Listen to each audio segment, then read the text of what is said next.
Hey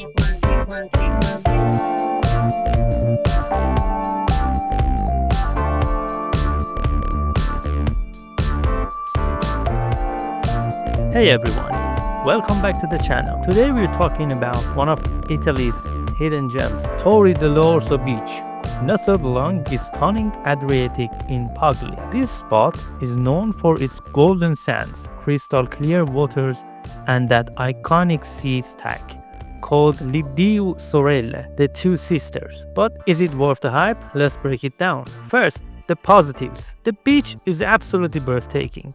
The water is so clear you can see straight to the bottom, and the soft sand makes it perfect for lounging or building sand castles with the kids.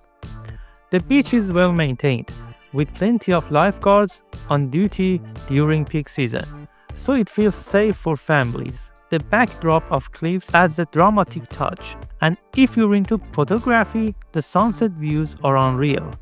Now let's talk amenities. There are quite a few beach clubs offering sunbed and umbrella rentals, which is great if you want a more comfortable setup.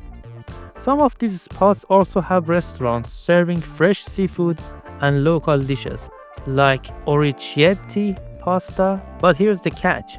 It can get pricey. Renting a sunbed for the day might set you back around 20 to 30 euros. And dining at the beachfront restaurants isn't exactly budget friendly. Which brings me to the downsides. During July and August, this place gets packed. The narrow shoreline means you will be shoulder to shoulder with other sunbathers. And finding a free spot on the public beach can feel like a competitive sport. Parking is another headache. Spaces fill up fast, and private lots charge premium rates.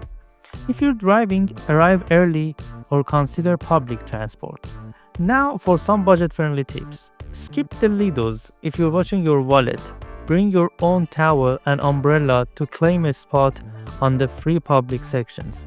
Pack a picnic with local treats from nearby supermarkets to avoid overpriced beachside meals.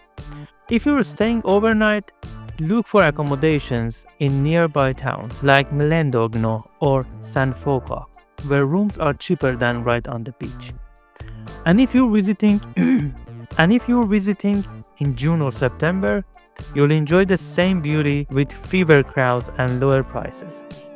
As for the vibe, Torre dell'Orso is laid back but lively. It's not a party beach, but you will find a mix of families, couples, and solo travelers enjoying the serene atmosphere. The water stays shallow for a while, making it ideal for swimming, though the current can get strong further out. Thank you for being with me. Don't forget to like, subscribe, and leave a comment. Tripify.